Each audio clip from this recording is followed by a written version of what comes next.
Kannur vision charge ഷീറ്റിലേക്ക് പ്രിയ പ്രേക്ഷകർക്ക് സ്നേഹപൂർവ്വം സ്വാഗതം. ഇന്നത്തെ എപ്പിസോഡിൽ നമ്മോടൊപ്പം ചേരുന്നത് റിട്ടയർഡ് സബ് ഇൻസ്പെക്ടർ ഹേമരാജ് മാച്ചേരിയാണ്.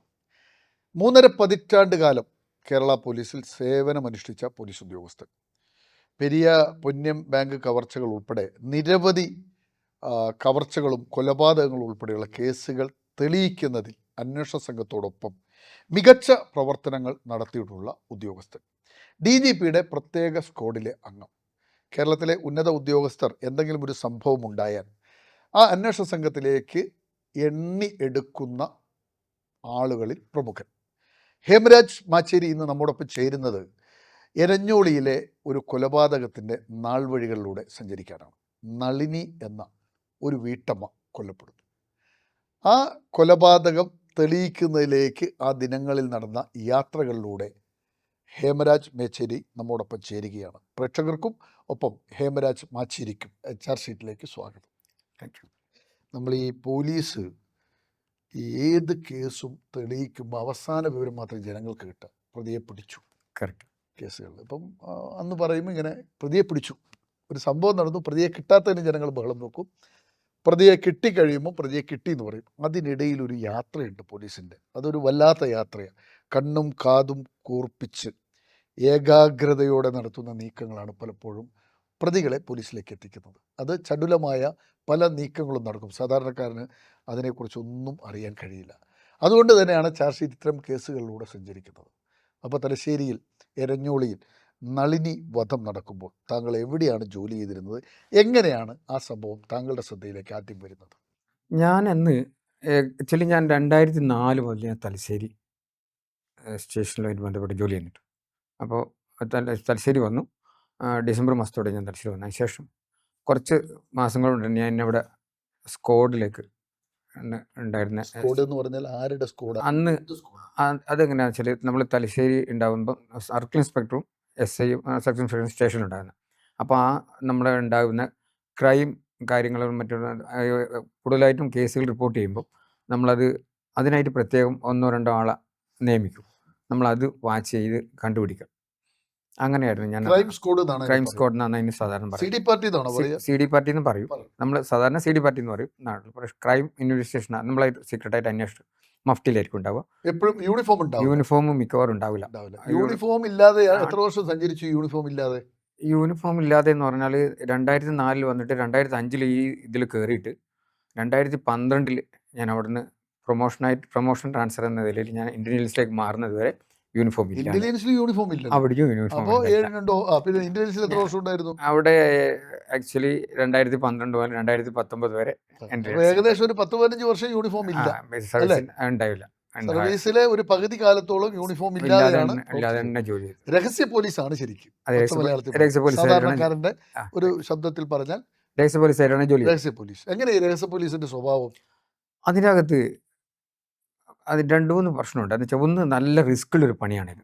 അതുകൊണ്ട് തന്നെ പിന്നെ ടൈമില്ല, ഇതിന് സമയമില്ല. പ്രത്യേകം രഹസ്യ പോലീസിന് സമയം ഉണ്ടാവില്ല. അതുകൊണ്ട് തന്നെ എല്ലാവരും ഇതിന് വില്ലിങ് ആവില്ല. പിന്നെ റിസ്ക് ഭയങ്കരമാണ്. നമ്മൾ ചിലപ്പോൾ രാവിലെ വന്നു കഴിഞ്ഞാൽ പെട്ടെന്ന് പറയുന്ന ഒരു സംഭവം നടന്നിട്ടുണ്ടെന്ന് പറഞ്ഞാൽ അത് പോയി കഴിഞ്ഞാൽ ആ കേസ് തെളിയുന്നത് വരെ ചിലപ്പം ഭയങ്കര എൻഗേജ്ഡ് ആയിരിക്കും. അല്ലാതെ സാറിന് ഒരു ട്രാഫിക് ഡ്യൂട്ടിയിലുണ്ടാകുമ്പോൾ 8 മണിക്കൂർ കഴിഞ്ഞാൽ വീട്ടിൽ പോകാൻ ചിന്തിക്കുന്നതൊക്കെ പറ്റൂല. അതാണ് രഹസ്യ പോലീസിന്റെ ഒരു ഭയങ്കര റിസ്ക്. പിന്നെ അത് കൂടാതെ നമ്മൾ ചെയ്യുന്ന പണിയിൽ എന്തെങ്കിലും നമ്മുടെ ഒരു ചെറിയൊരു അപകടം വന്നാൽ നമുക്ക് പണി കിട്ടും അതിൻ്റെ അകത്ത്. അങ്ങനെയുള്ള അതും കൂടി നമ്മൾ ചിന്തിക്കണം. നമ്മൾ എപ്പോഴും എല്ലാം അലേർട്ടായിരിക്കണം. എല്ലാ കാര്യത്തിലും നമ്മുടെ അടുത്തൊന്നും വരാൻ പാടില്ല. വളരെ ഇതായിരിക്കണം. നമ്മൾ നല്ല ജാഗ്രതയായിട്ട് പെരുമാറും. പിന്നെ അഥവാ ഒരു കസ്റ്റഡിയിൽ ഒരാളെ കിട്ടിക്കഴിഞ്ഞാൽ 24 മണിക്കൂർ കൊണ്ട് ഹാജരാക്കുന്ന മുന്നേ തന്നെ കുറച്ച് സമയം ഉണ്ടാവും. നമുക്ക് ചോദ്യം ചെയ്യാനും മറ്റുള്ള സമയം ഉണ്ടാവും.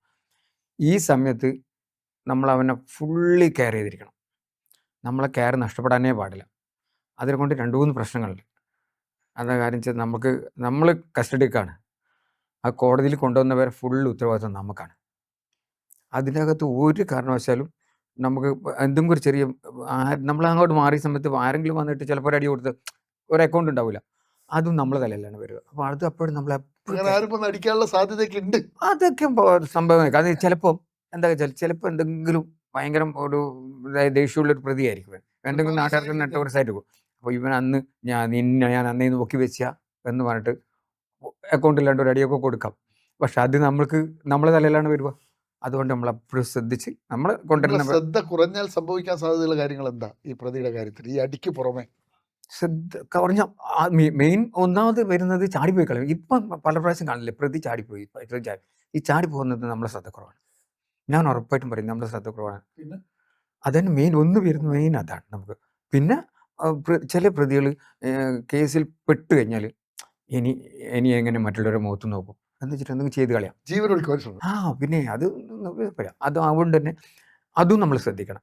ഇങ്ങനെയുള്ള കുറേ കാര്യങ്ങൾ. പിന്നെ സ്വയം മുറിവേൽപ്പിക്കും, അങ്ങനത്തെ എല്ലാം ചെയ്യരുത്. പല പണി ഇവരെടുക്കും. രക്ഷപ്പെടാൻ വേണ്ടിയാണ് അത് പലരും ചെയ്യുന്നത്. എന്നാലും രക്ഷപ്പെടും. പിന്നെ ചോദ്യം ചെയ്യില്ലല്ലോ. നമ്മൾ പോലീസ് കൂടുതൽ ചോദ്യം ചോദിക്കാതിരിക്കാൻ വേണ്ടിയിട്ട് എന്തെങ്കിലും നമ്മൾ അശ്രദ്ധ മൂലം എന്തെങ്കിലും ചിലപ്പോൾ കട്ടിങ് വെച്ച ബ്ലേഡോ അല്ലെങ്കിൽ ജസ്റ്റ് സൂചിയോ, തുന്നാൻ വെച്ച സൂചി മതി, അതെടുത്ത് കയ്യിൽ അങ്ങോട്ട് വരച്ച് കളഞ്ഞാൽ അപ്പോൾ അത് നമുക്ക് ഇതുണ്ടാവും. പിന്നെ അവനെ ചോദ്യം ചെയ്യാൻ പറ്റില്ല, പിന്നെ കേസുകൾ തെളിയിക്കാൻ പറ്റില്ല. അപ്പോൾ നമ്മളെപ്പോൾ വിജിലൻ്റ് ആയിരിക്കണം. നമ്മൾ കൂടെയുള്ള ആളും നമുക്ക് അത്രയും സഹകരിക്കുന്നതായിരിക്കണം. എങ്കിൽ മാത്രമേ ഈ കോഡ് കൊണ്ടുപോകാൻ പറ്റൂ. ഓക്കെ. ആ രഹസ്യ പോലീസായി ഏതാണ്ട് 10-15 വർഷം. 15 പോരല്ലോ ശരി. ഇല്ല, അതിലധികം വർഷം ഏതാണ്ട് 2 പതിറ്റാണ്ട് കാലം. ഞാൻ അതിന് മുന്നേ ഞാൻ തലശ്ശേരി വരുന്ന മുന്നേ റെയിൽവേ ആണ് വർക്ക് ചെയ്തത്. അപ്പോഴും അവിടെ മഫ്തി ഞാൻ തന്നെയാണ്. അവിടെ സ്ക്വാഡ് അപ്പൊ സർവീസ് കാലഘട്ടത്തിൽ ഭൂരിഭാഗവും മഫ്തിയിൽ രഹസ്യ പോലീസിന്റെ പണിയെടുത്തു. ജോലി ചെയ്തിട്ടുണ്ട്. യെസ്. അതിനിടയിലാണ് ഈ നളിനി വധം വരുന്നത്. ആ സമയത്ത് താങ്കൾ ഈ CD പാർട്ടി തന്നെയാണ്, രഹസ്യ പോലീസിന്റെ റോളിൽ റോൾ തന്നെയാണ്. ഈ തന്നെയാണ്. വിവരം എന്താണ് കിട്ടുന്നത്? അത് ഞങ്ങൾ അന്ന് നിങ്ങൾ എവിടെയാണ് അന്ന് ഉണ്ടായിരുന്നത്? ശരിക്കും സംഭവം നടക്കുന്നത് ഒക്ടോബർ മാസം 31-ാം തീയതിയാണ് 2010. ഡേറ്റെല്ലാം ഓർമ്മയുണ്ട്. ഓർമ്മയുണ്ട്. അത് 2010. അതെന്ന് വെച്ചാൽ ആ ഓർക്കാൻ കാരണം എന്താ വെച്ചാൽ ഇത് ഇങ്ങനത്തെ ഈ വരുമ്പോൾ നമ്മൾ കോടതിയിൽ എവിഡൻസ് പോകുമല്ലോ, അതെപ്പോഴും മനസ്സിൽ തന്നെ കിടക്കും. ആ ചില കേസുകൾ എടുത്ത് അങ്ങനെ തന്നെ കിടക്കും. അന്ന് ഞങ്ങളിങ്ങനെ, ഞാനും എൻ്റെ കൂടെ ക്രൈം വർക്കിന് ചെയ്യുന്ന വത്സൻ എന്ന് പറഞ്ഞാലുണ്ട്. ഞങ്ങൾ രണ്ടുപേരും കൂടിയാണ് മിക്കവാറും തലശ്ശേരിയിൽ അന്ന് ആ സമയത്ത് ഒരുമിച്ചുള്ളത്. ഈ വത്സൻ എന്ന് പറഞ്ഞ ആള് സ്ഥിരം മുണ്ടെടുത്തിട്ടുണ്ട്. അതെ, വെള്ളമുണ്ട്. അതെ, ഷർട്ട് ഇടുന്നത് മുണ്ട് വത്സൻ. അങ്ങനെയാണ് നമ്മൾ അറിയപ്പെടുന്നത്. നമ്മളെ സ്ക്വാഡിലും അങ്ങനെ അറിയപ്പെടുന്നത്. Yes.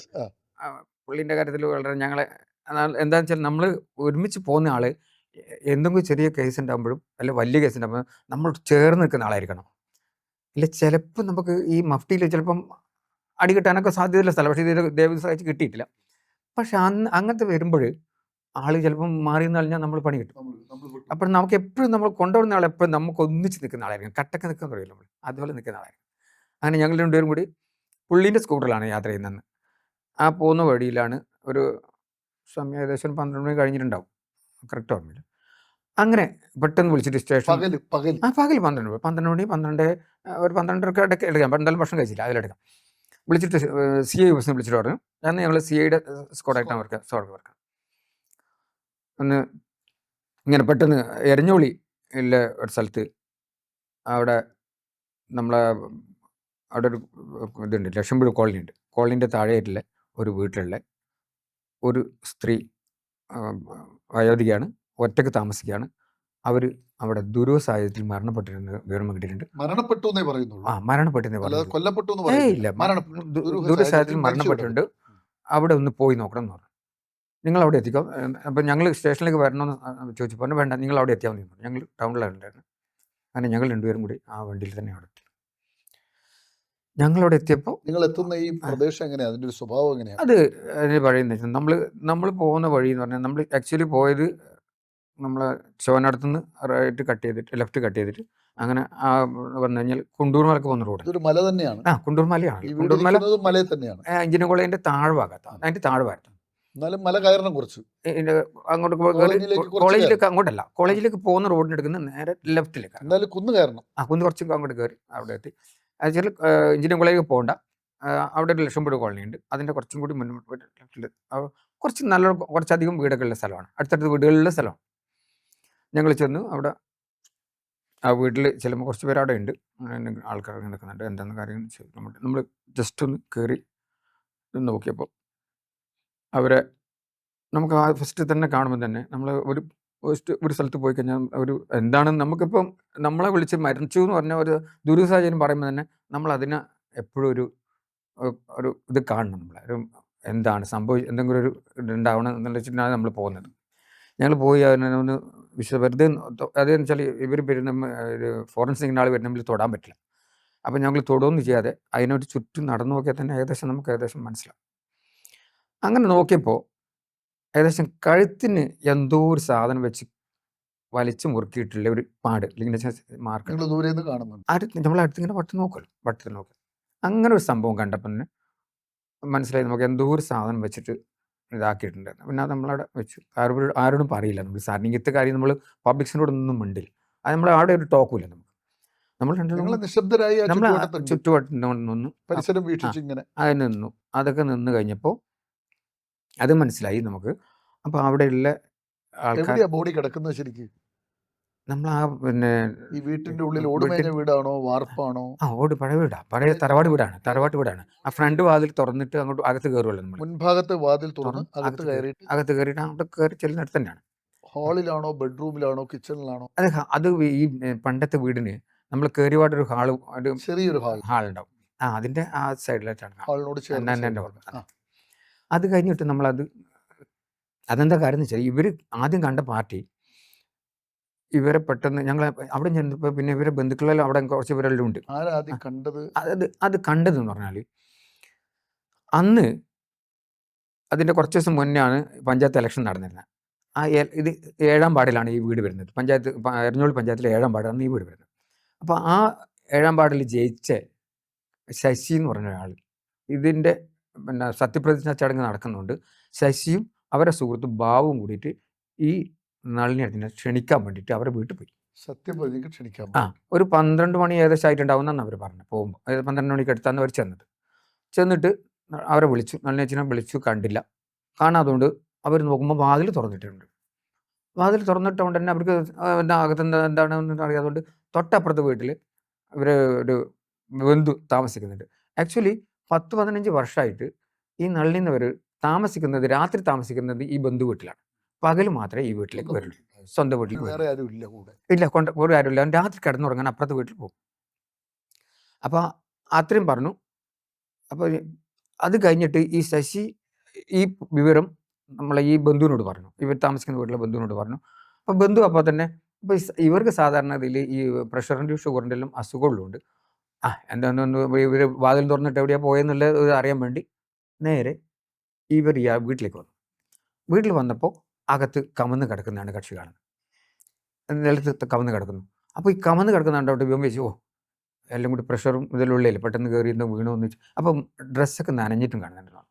അപ്പോൾ പെട്ടെന്ന് ഇവൻ എന്താ വെച്ചാൽ ഈ ശശി അങ്ങോട്ട് പറഞ്ഞു പോയതാണല്ലോ. ശശിനെ ഫോണിൽ വിളിച്ചു. ശശി ഓടി വന്നു, മറ്റേ ബാബു ഓടി വന്നു. അപ്പോഴേക്കും വീട്ടിൽ നിന്ന് ഭാര്യയും ബന്ധുവിന്റെ ഭാര്യയും എല്ലാം വന്നു. അല്ല, ഈ ബന്ധുവിൻ്റെ ഭാര്യയും അവരെ ബന്ധുക്കളും കൂടെ അടുത്തടുത്ത വീടുണ്ട്. അവർ കൂടി വന്നു. അങ്ങനെ വന്നിട്ട് ഇവർ സ്ത്രീ ഇങ്ങനെ കിടക്കുന്നതുകൊണ്ട് നനഞ്ഞ് കിടക്കുന്നില്ല, ഡ്രസ്സൊന്നും എടുത്ത് മാറ്റിയിട്ട് നമുക്കൊന്ന് പിന്നെ ഹോസ്പിറ്റലിൽ കൊണ്ടുപോകണമെങ്കിലും ഡ്രസ്സ് മാറ്റണ്ട, അത് നനഞ്ഞ ഡ്രസ്സാണ്. അപ്പം മൂത്രം പോയാന്ന് തോന്നുന്നുണ്ട്. അങ്ങനെ പെട്ടെന്ന് എടുക്കാൻ നോക്കുമ്പോൾ ഇവർക്ക് മനസ്സിലായി ഇവർ കഴുത്തിൽ സ്ഥിരം ധരിക്കുന്ന മാല കാണുന്നില്ലെന്ന്. അതാണ് നോട്ട് ചെയ്യുന്നത് ഫസ്റ്റ് അവർ. അപ്പോൾ അവർക്കൊരു ഡൗട്ട്. അവരവിടെ വെച്ചു. അപ്പോഴത്തേക്ക് ഇവരാരോ അടുത്തുള്ള ഏതോ ഡോക്ടറെ വിളിച്ചിരുന്നു. അപ്പം ഡോക്ടർ അപ്പോഴത്തേക്ക് എത്തി. ഡോക്ടർ വന്നു നോക്കി പറഞ്ഞു, ഇതിനെന്തോ എന്താ അവരിങ്ങനെ പറഞ്ഞു, ഇത് മരിച്ചിട്ട് കുറച്ച് സമയമായി, 2-3 മണിക്കൂറൊന്നും കഴിഞ്ഞിട്ടുണ്ട് എന്നുള്ള തരത്തിലാണ് അവർ സംസാരിച്ചത്. അതും കഴിഞ്ഞു. അപ്പോൾ ഈ പിന്നെ ഇയാളോട് നമ്മൾ ചോദിച്ചപ്പോൾ പറഞ്ഞതെന്ന് വെച്ചാൽ ഇങ്ങനെ 15 വർഷമായി എന്ന് പറഞ്ഞാൽ ഞങ്ങളെ വീട്ടിൽ തന്നെയാണ് താമസിക്കുക. അപ്പോൾ രാവിലെ സാധാരണ ഒരു 7 മണി അങ്ങനെയാകുമ്പോൾ വീട്ടിലേക്ക് സ്വന്തം വീട്ടിലേക്ക് വരും. രാത്രി ആകുമ്പോൾ തിരിച്ചങ്ങോട്ട് വരും. അന്നും അതുപോലെ തന്നെ ഈ സംഭവം നടന്ന ദിവസം കൃത്യം രാവിലെ ഒരു 7 മണിയാകുന്ന സമയത്ത് ഒരു വീട്ടിലേക്ക് വന്നതാണ്. അപ്പോൾ വീട്ടിൽ വന്നതിന് ശേഷം പിന്നെ അത് സാധാരണ അന്വേഷിക്കില്ല. ഉച്ചക്ക് ചോറിൽ ചിലപ്പോൾ അവിടെ രാത്രി അന്വേഷിക്കണ്ട, അതുകൊണ്ടാണ് അന്വേഷിക്കാതെ. അപ്പോൾ ഈ ഒരു നമുക്കിങ്ങനെ ഒരു അവസ്ഥ കിട്ടി. ഇത്രയും കിട്ടിയപ്പോൾ നമ്മളെ മനസ്സിൽ അപ്പം നമുക്കപ്പോഴത്തേക്ക് നമ്മളെ സ്ക്വാഡിലെ DYSPന്റെ ഇതേപോലെ തന്നെ ക്രൈം വർക്ക് ചെയ്യുന്ന ആൾക്കാരും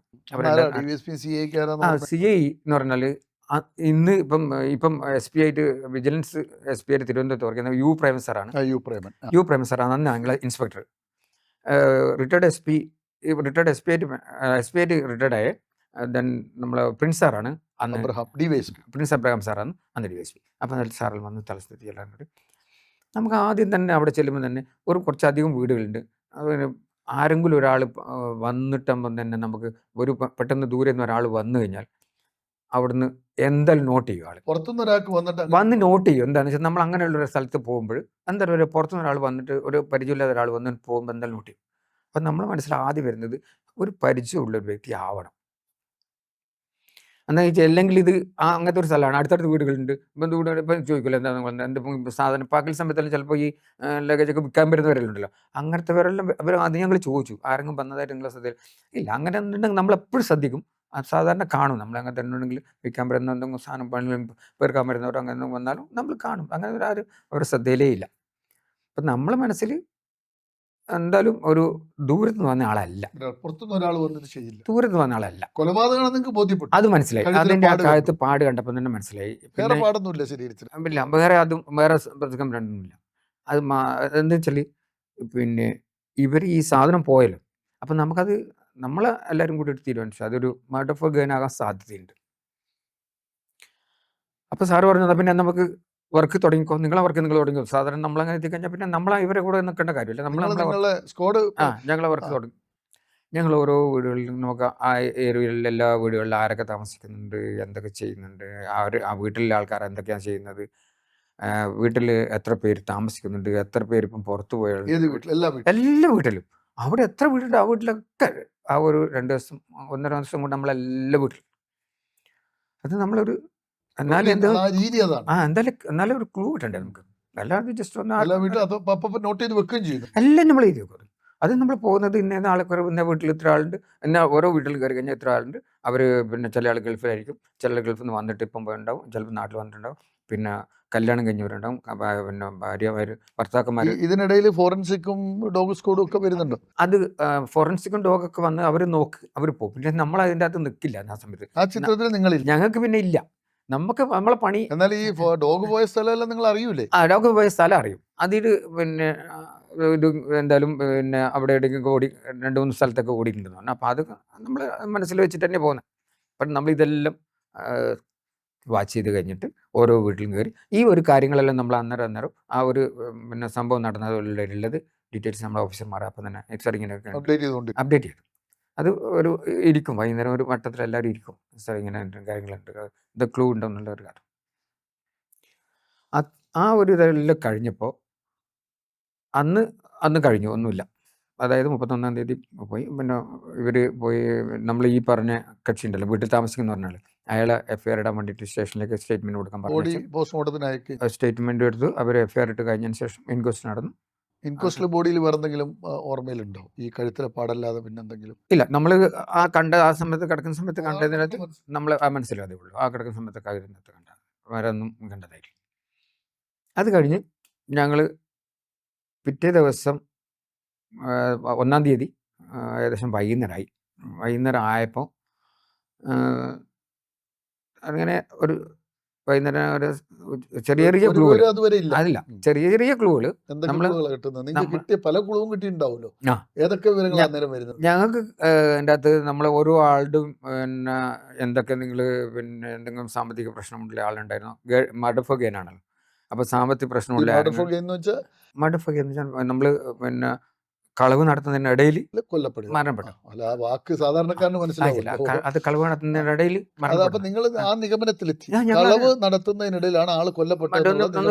ഞങ്ങൾ എത്തി. എന്താ പറഞ്ഞാൽ അത് കണ്ടവരെ മനസ്സിലാവും. ഇത് പോയി എന്ന് അവർ പറയുന്നുണ്ടല്ലോ, സാധനം പോയി എന്ന് പറയുന്നത്. അത് കൂടാതെ അവരുടെ പേഴ്സിലുള്ള പൈസയും ചെറിയൊരു എന്തോ പൈസയും പിന്നെ ഒരു വളയും അങ്ങനെ രണ്ടും ഇല്ല, അതൊന്നും ആ സാധനമില്ല. അപ്പോൾ എന്തായാലും പോയി തന്നെ.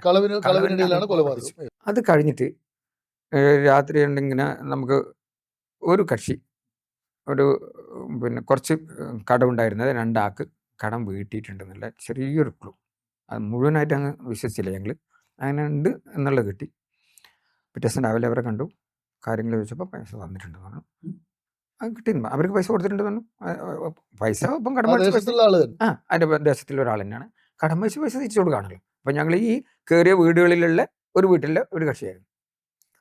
അങ്ങനെ ഒന്ന് വെറുതെ ചോദിക്കാൻ വേണ്ടിയിട്ട് ഞങ്ങൾ അപ്പോഴത്തേക്ക് 2-ാം തീയതി ആയി കേട്ടോ. പിറ്റേ ദിവസം മുതൽ ഒരു ദിവസം കൂടെ കടന്നു. അന്ന് പിറ്റേ ദിവസം നല്ല എൻക്വസ്റ്റ് നടക്കുന്നത്. അത് കഴിഞ്ഞിട്ട്